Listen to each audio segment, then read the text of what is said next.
Donald Trump has announced he will meet with Russian President Vladimir Putin on U.S. soil. The summit will take place next Friday in Alaska.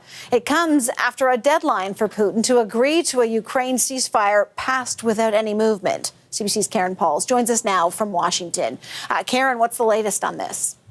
You know, Sarah, today was supposed to be the day Russia should have stopped the fighting or face tough new economic sanctions. Instead, U.S. President Donald Trump has handed Moscow a bit of a diplomatic win. He's agreed to meet with Russian President Vladimir Putin next Friday in Alaska. The speed and the location of the summit is really surprising a lot of people. But meanwhile, fighting continues on key front lines. And at an event this afternoon, Trump said something that got everyone's attention. Take a listen to this clip. Well, you're looking at territory that's been fought over for 3.5 years with, a lot of Russians have died, a lot of Ukrainians have died. So we're looking at that, but we're actually looking to get some back and some swapping. It's complicated. It's actually nothing easy. It's very complicated, but we're going to get some back. We're going to get some switched. There'll be some swapping of territories to the betterment of both. But we'll be talking about that either later or tomorrow or whatever. We are starting to get some details. The Wall Street Journal is reporting that Putin gave the U.S. a ceasefire proposal this week. It would require Ukraine to withdraw forces and hand over eastern Ukraine, an area known as the Donbass. Take a look at this map. Putin also wants global recognition for those areas in red, Donetsk, Luhansk, and the Crimean Peninsula. That he wants a recognition that those are Russian territory. Russia wouldn't have to commit to much other than to stop the fighting. And there's still a big question about what would happen to those areas in pink, the southern regions of Zaporizhia and Kherson, where Russia also controls some territory right now, Sarah. So, Karen, do we know if Ukraine will be included in any meetings?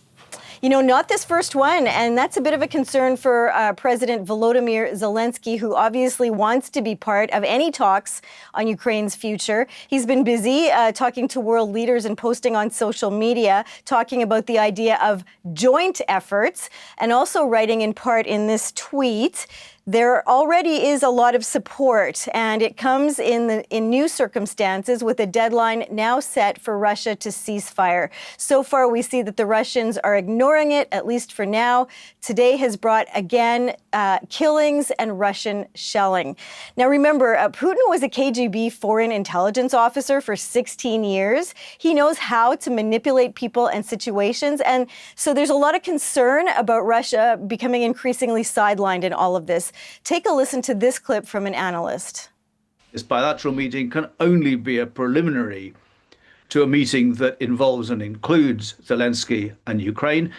If he's going into the meeting, if Trump is going into the meeting with that sort of approach in mind, then I don't think it's necessarily a bad thing. But I think there is a much riskier possibility, which is that Trump will be drawn into how Putin sees things, which is basically, Putin's view of the world is that it's the big countries that decide things and the little countries have to put up with what the big countries decide. You know, European and Ukrainian officials are also worried that Putin is using his proposal and this meeting to buy some time and avoid those punishing new U.S. sanctions and tariffs while still continuing this war. Well, Trump has a lot invested in this, doesn't he? He does. He really wants a breakthrough to end this Ukraine war. And it's partly because of his bid to get a Nobel Peace Prize. That came up over and over and over again today during a peace agreement signing between Armenia and Azerbaijan. He posted on Truth Social that he's the peace president, a big poster with his face and his name signature on it. Meanwhile, the U.S. is considering imposing secondary sanctions on nations that continue to buy Russian oil. This week, it targeted India with an extra 25% tariff. China could be next. And on that front, we hear China and Putin had a conversation today, the Chinese president. Putin will be visiting China next month. It's one of the countries providing military support to Russia. We've also seen the Indian Prime Minister post on social media that he had a call with Putin today. Of course, on Wednesday, Trump imposed an additional 25% tariff on India for buying Russian oil, which again is helping to finance the war against Ukraine. So, Sarah, it looks like it could be a busy weekend heading into another chaotic week here in Washington. Thank you for that, Karen. That's CBC's Karen Pauls in Washington.